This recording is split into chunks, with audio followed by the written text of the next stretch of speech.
নমস্কার বন্ধুরা, সোনালীর কিচেনে সবাইকে স্বাগত। আমার আজকের রেসিপি সুজি দিয়ে চিতই পিঠে। এর জন্য ১ বাটি সুজি নিয়ে নিলাম। এবার যেই বাটি মেপে সুজি নিয়েছি সেই বাটি মেপেই হালকা উষ্ণ গরম জল সুজির সাথে ভালো করে মিশিয়ে এটাকে আমরা ঢেকে ৫ মিনিটের মতো রেস্টে রেখে দেবো।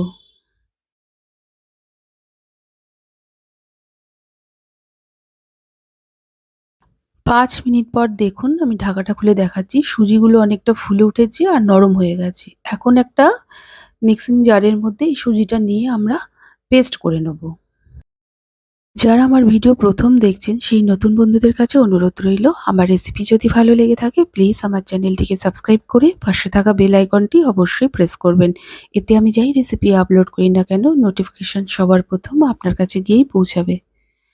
এটাকে আমরা পেস্ট করে নিয়েছি। এখন এর টেক্সচারটা দেখুন ঠিক এরকম আঠালো, আঠালো রয়েছে। এতে আরেকটু জল দিয়ে আরেকবার ব্লেন্ড করে নিতে হবে। আমি এখানে ১ম এ ১ বাটি জল দিয়েছিলাম, তারপর হাফ বাটি জল নিলাম। যেই বাটি মেপে সুজি নিয়েছিলাম, এই হাফ বাটি জলটা আমি পুরো দিচ্ছি না, একটু জল রেখে দিলাম। এবার এটাকে আমরা পেস্ট করে নেব। এখন এই ব্যাটারের ঘনত্বটা দেখুন, ঠিক এইরকম হয়েছে। এবার এটাকে আমরা একটা বাটির মধ্যে নিয়ে নেব। শীতকাল মানেই সকলের বাড়িতেই কম বেশি কিন্তু পিঠে পায়েস হয়ে থাকে। আর তা যদি কম সময়ে কম পরিশ্রমে সহজেই বানিয়ে নেওয়া যায় তাহলে তো আর কোনো কথাই নেই। এই সুজি দিয়ে চিতই পিঠে খেতে কিন্তু অসম্ভব ভালো লাগে। একবার হলেও এভাবে বানিয়ে ট্রাই করবেন। আমি হাফ বাটি যে জল নিয়েছিলাম তার থেকে অল্প একটু জল রেখে দিয়েছিলাম। সেই জলটা মিক্সিং জারের মধ্যে দিয়ে এক্সট্রা যে ব্যাটারটা লেগেছিল সেটা নিয়ে নিলাম। এবার এটাকে ভালো করে আমরা ফেটিয়ে নেব। যত ভালো করে ফেটিয়ে নেওয়া হবে পিঠেগুলো কিন্তু তত নরম হবে। এবার এতে সামান্য একটু লবণ আর ২ টেবিল চামচের মতো নারকেল কোড়া দিয়ে ভালো করে মিশিয়ে নেব। চিতই পিঠেতে নারকেল কোড়া দিয়ে বানিয়ে দেখবেন খেতে কিন্তু অসম্ভব ভালো লাগে।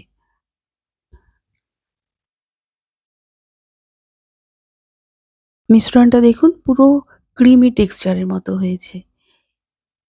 এবার এতে হাফ চা চামচ বেকিং পাউডার মিশিয়ে দেবো।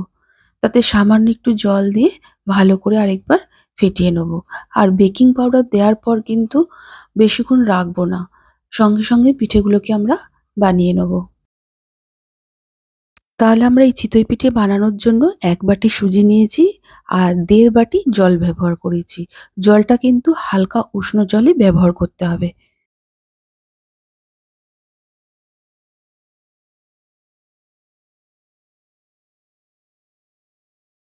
এবার এই ব্যাটারটার ঘনত্বটা দেখুন, ঠিক এইরকম হবে।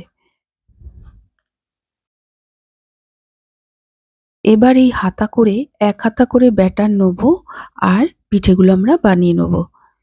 পিঠেগুলো বানানোর জন্য একটা বাটিতে নিয়ে নিলাম ২ চা চামচ সাদা তেল, তাতে ১ চামচ জল মিশিয়ে নিলাম। এবার তেল আর জলটাকে আমরা ভালো করে মিশিয়ে নেবো।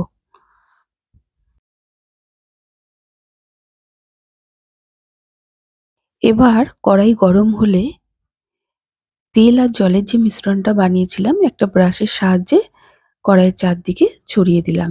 এবার ১ হাতা ব্যাটার নিয়ে কড়াইয়ের মধ্যে দিয়ে দিলাম। তারপর গ্যাসের ফ্লেমটিকে লো আর মিডিয়ামের মাঝখানে রেখে ঢেকে দিলাম। ৪ মিনিট পর দেখাচ্ছি দেখুন। ওপরটা ভালোভাবে শুকিয়ে গেছে আর দেখুন পিঠেটাও ভালোভাবে কড়াই থেকে ছেড়ে এসছে। এটাকে আমরা এবার তুলে নেব। ঠিক একইভাবে আরেকটু আমরা ভেজে দেখাচ্ছি। তেল আর জলের মিশ্রণটা কড়াইয়ের চারদিকে ছড়িয়ে দেওয়ার পর ১ হাতা ব্যাটার নিয়ে কড়াইয়ের মধ্যে দিয়ে দিলাম। এখন গ্যাসের ফ্লেমটিকে লো আর মিডিয়ামের মাঝখানে রাখতে হবে। তারপর এটাকে ঢেকে দিলাম।